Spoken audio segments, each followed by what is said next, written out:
po ang implementation natin ng Republic Act 11476 o yung GMRC and Value Education Act?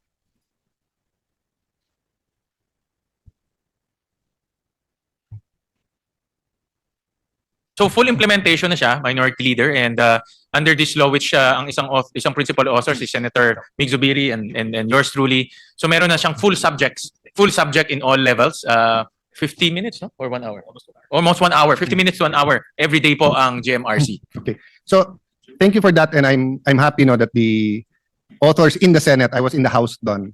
At actually, ano ba sabihin, anak ko to kalahati. Kasi my version was much more extensive in the sense that it had a commission for values development orientation, so yung top religious leaders natin, academicians, etc., to develop talaga, not in a religious sense, but both in a spiritual, mental, physical sense, no? And then for companies to also have this, so hindi lang dapat sa school, di ba? But Congressman Romulo at that time, and of course, did a good job here. The point I'm bringing this up is because I had a conversation the other day, and foreigner to, pero expert siya sa transforming nations. She has a master's degree in organizational science, and then in madaming master degree, no? At sinasabi niya, I keep hearing from Filipinos that your problem is corruption. So your problem is not corruption. And especially at this point in time that we have this ongoing scandal of those projects, sino sa atin magsasabing hindi problema ang corruption? Sabi niya, no, listen to me. Sabi niya ganyan. Number one problem, greed. That's a value. If generosity and integrity is a value, may negative value, greed. So the values you want is integrity. Whether you take home a paper clip, you take home a bond paper, you say you're in the office at 9, pero actually 9:15 ka nandun, that's a value, that's your problem. O, secondly, sabi niya, you let small things go. That's why it becomes big. You're so forgiving as a people. So, total, jaywalking lang yan, okay lang. Total, sumilip lang sa isang or plagiarism lang yan, okay lang. That's why when something happens like this, you're all outraged. But actually, it's a foreigner, so sometimes it takes an outside look. Diba? And actually, nung college tayo, pare-pareho tayo, diba? We had to do an essay on the damage culture, and of course, we were all protective dahil foreigner din yung sumulat. So, I just like to honor Sec Sani. I know it's difficult kahit na pilot project sa curriculum. If I go into that, baka instead of congratulating you, debate, kasi some will say, dapat ito na sa curriculum, dapat yan, wala sa curriculum, dapat ito na sa curriculum, diba? Pero, just seeing you together, may win-win ka na, ang gara pa ng buhay. So, I just wanna honor you in finishing that. But when you said pilot project, you don't have to answer this now, Senator Win, no, and Sec Sani, no, but in whatever we talk about, especially the controversial K-12, I was wondering, no, instead of a pilot projects, would you be willing to have some form of autonomy that the regions can decide? Meaning, if Region 1 says K-10 kami, Region NCR says K-12 kami. No, so it's like federalism only on education. But of course, the DepEd will still have the standard. So if kasi I was going to that question, no, kayo naman yung nasa EDCOM noon, di ba? Pero ang finding ng EDCOM, saan page ba yun? Yung dapat 12.9 years sa K-12, ang actual implementation is 7.5. And of course, when that was taken 2022, 2023, ngayon lumalala may 3 shifts na tayo eh.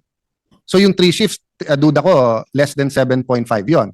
So I'll still ask that, but can you imagine, instead of debating, I asked Sec Sani while he was having coffee, Brad, nakailang kape ka today? Kasi 10 o'clock pa lang ata nandito ka na, no? So nakalimang kape ka na, we won't charge you for that. May feeding program kami kanina kasi nga, I think 24 of us took turns just either saying hi or talking to him about education. Of course, yourself and Senator Bam ang aming resident academicians ngayon. But can you think about it lang? No? Kasi whether, for example, textbooks, di ba? Nasa EDCOM din yan eh. Tapos sabi ng EDCOM, baka ito gawin, itong ganyan. But for all you know, you'll have a superintendent in, ang CHED natin na napakagaling, taga Region 1. Kung sabihin niyang, no, with our state universities in Region 1, we can produce and we'll make it digital. And if the governor of La Union, Ilocos Norte, Ilocos Sur, Pangasinan says na, no, we'll give tablets to everyone. Tablets na, na iPad, Android, not tablet na paracetamol. So, bibigyan niya ng tablet yung, di ba? Kasi parang sa laki ng ating bansa, mahirap talaga yung yung one solution or cure all or it cannot be one size fits all. No? So can I just throw that to you? It's up to you if to answer or not. But probably kung gagawin naman natin yan, it'll take a year to plan. No? But can you consider it in 2026? No? That in 20 or because if we don't consider it in 2027, mag-election pa ng 2028, makikiramdam pa yung susunod na presidente ng 2029, the soonest we can implement that is 2030, 2031. But if you think hard about it 2020, and again, it could be a pilot. You could say, sige, one region or one province in Visayas, one in Mindanao, one in Luzon can think about it. No?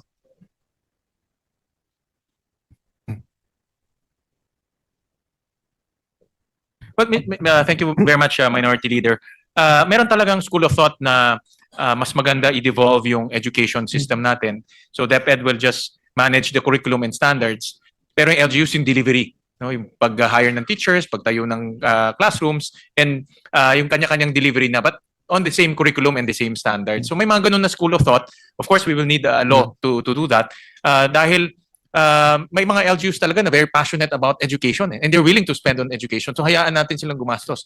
Yung DepEd can come in doon sa mga mahihirap na municipalities to augment their resources. May ganun na school of thought na I've talked to some organizations. Isang organization na kasali ako and very close kay Sunny in Synergia Foundation, in which na ang advocacy nila is to devolve education. So may ganun na school of thought at yan naman ay isang bagay na pinag-aaralan din ng Department Actually, of Mr. Education. Chairman, it's more than a school of thought. It was the first draft of the Local Government Code in 1992, but during that time, walang automation and teachers were counting the votes.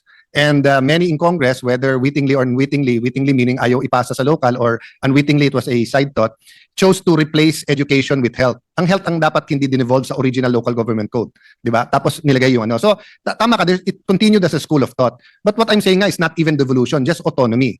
So for example, if you're saying na eto ang pondo natin for textbooks, let's say you have 30 billion and let's say it's divided evenly among the regions. Of course, it won't be divided equally depende sa students, di ba? But if you tell every region, okay, eto yung pera, kayo mag-decide kung digital yan, kung bibili kayo from private school. But eto yung standard. Meaning hindi naman pwedeng kung sino-sino magsulat nun. You don't have to answer tonight per se because I know it'll take some study. And I'm not saying, kasi yung devolution, it's the whole educational system except standards. So I'm saying if Sec Sani says, we're willing to let go of that in terms of building classrooms, in terms of, let's say, the tracks. May mga tanong ako sa track mamaya kasi on one hand, I'm happy that you simplified it. On the other hand, I think false advertising tayo. Nung napapayag niyo yung buong Congress and Senator Bam and I were here during that time, sino ba nandito nung tayo? Di ba? Sabi nga ni Senator Sani, nauto ko kayong mag-deputy majority habang umiikot ako sa bansa. But nauto din kasi ako nung mas matatanda sa akin before. No? Right of passage naman natin na maging deputy. And then, so si Senator JB is here more than Senator Migs. Kita mo, Senator Migs na umalis na eh. So, but my point is, my point is, kaya tayo pumayag sa K-12. Yun yung advertising eh. Diba? And Mr. Chairman, can I honor you pala, no? Ikaw yung nag-point out na sa civil service, na kung tayo mismo sa gobyerno, hindi natin ina-hire yung K-12 at hindi ka gumawa ng framework, diba? Hindi ako nagkakamali, Mr. Chairman. Ikaw nag-bring up nun, di ba? Tama ho, Mr. Chairman. Isa yun sa mga nakita nating shortcomings. It was very insightful. Again, I honor you for that. Tama ka, di ba na kung ang gobyerno, tayo din yun eh. So kung tayo nagpasa ng batas, tayo nag-advertise, tayo nangako, tapos gobyerno mismo, civil service mismo, kailangan pa rin graduate ng college in certain, so for example in Germany, di ba? Pag yung accounting assistant or accounting clerk or whatever they call that at yung CPA, iba pa rin yung CPA. Pero marami nang ginagawa ng CPA sa Pilipinas ay ginagawa ng accounting assistant nila. And even sa medical, di ba, countries that are huge like Canada, the dental assistant does certain things na dentista mismo ginagawa dito. But all of that is heavily regulated. Naka-ano yan. So I honor you but I think that's a good start. Civil service maglabas kasi pipilitin mo yung private. Eh syempre yung private competitive eh. Kung meron talagang college graduate na mag-apply, I mean apples to apples parehong magaling. Yung isa high school graduate, yung isa college graduate, bakit kaya hindi kukuha ng college graduate? Sabihin, boss, napakagaling na electrician ito. Yes, boss, pero ito engineer na electrician pa, pag pumirma pa yan sa sinong gumawa, mapapakita ko pa sa munisipyo, engineer ang gumawa, hindi lang electrician. So it's just common sense, di ba? But the thing is, 2 additional years is heavy for the poorest of the poor. It's not only 2 more years na pwede kang mag-drop out, it's also 2 more years na hindi ka pwede magtrabaho and 2 more years that you have to produce. And then ganun din pala. Magka-college ka rin, which by the way, dahil bago yung CHED natin, Sec Sani, di ba, meron na kayong, Chairman, meron na tayong cluster, di ba, pinasa ng EDCOM yun na natin yung, kasi pangako din ng CHED ng CHED nung whoever the CHED was, sorry, nung time natin send ba, pangako nila na yung lahat ng ililipat sa DepEd gagawin na lang 3 years yung ano. Nagdebate kami niyan ng CHED during Duterte's time kasi sabi nila natanggal na nila yung 1 sem. Sabi ko, boss, sa mahirap lalo kung may board. Kung may board ka, kung 4 years ka tapos 6 months to work, 6 months to study for the board, 6 months to wait for the result, 5 years pa rin 'yun. Pag nag 3.5 year ka, tumagal lang yung pag-aaral mo ng board. Pero 5 years pa rin. Na dati, graduate ka na ng 4th year high school, pwede ka na magtrabaho. Ngayon, nag-additional 2 years pa, di ba? So, napag-aalo ko na po yung autonomy, but so one question lang dun sa 7.5 to 12.9 years. Wala akong problema kung sasabihin yung we have a 3-year plan, in 3 years, 12 or 12.9 years na tayo. Wala rin akong problema yung kay Senator Jinggoy. Tanggalin na natin yung senior, whether 1 year or 2 years, K to 10 ulit tayo. No? So, when we started, and of course, I honor President Aquino, no? It was K, 10, walang K. Literally walang K, walang kindergarten. May mga schools lang who have my mother is a kindergarten school directress. She had 3 levels noon, senior CASA, junior CASA, and then full kindergarten. No? And the more, let me honor also not only President Pinoy, Senator Tessie Aquino Oreta, Project Tao. No, not only in the time of President Pinoy, time pa ni President GMA, she was really pushing, President Erap, she was pushing na at that time hindi pa kumpleto yung studies, that it was that age, early childhood, ang pinaka importante. No? My point is, we'll get nowhere if we just answer na, well, it's the best system, but we can't implement it. Diba? So either we suspend 1 year muna until we can, or suspend 2 years, or we promise each other tonight. Again, in honoring you, Mr. Chairman, tinitingnan ko yung briefer. Ang laki na ng dinagdag mo. I think you added almost 200B ba? Tama ba? From the House version to the Senate version?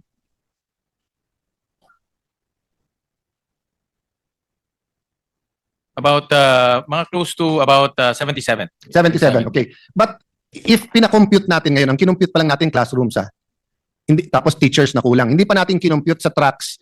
I mean, I grew up knowing people from Don Bosco. I grew up during the time na uso yung New Wave and yung what you call this 80s, 'di ba yung mobile. And you know yung while we were hiring mobiles, students from Don Bosco were experimenting with strobe lights. They were making so may kapitbahay ako 3 years older. Kinumbinsin niya ako na yung makina para sa train ng dad ko, yung mga train noon collectible yon. Kinuha niya yung machine kasi to regulate electricity. Kumuha kaming basketball, kumuha kami ng salamin, dila namin sa gawa ng salamin, gumawa kami ng sarili naming mirror ball na mas mura. Okay? Kasi taga Don Bosco siya. Tapos pumunta kami ng Don Bosco, binili niya yung official na strobe lights, but gumawa din sila na parang ang itsura parang traffic lights na may mga machine sila to time that, no? But basically, may electrical sila, may 'di ba yung tayo siguro sa practical arts, it was how to not welding yung may bakal na iinitin mo, 'di ba?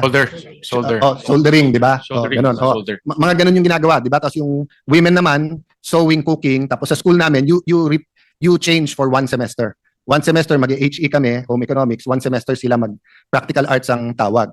So when we promise K to 12,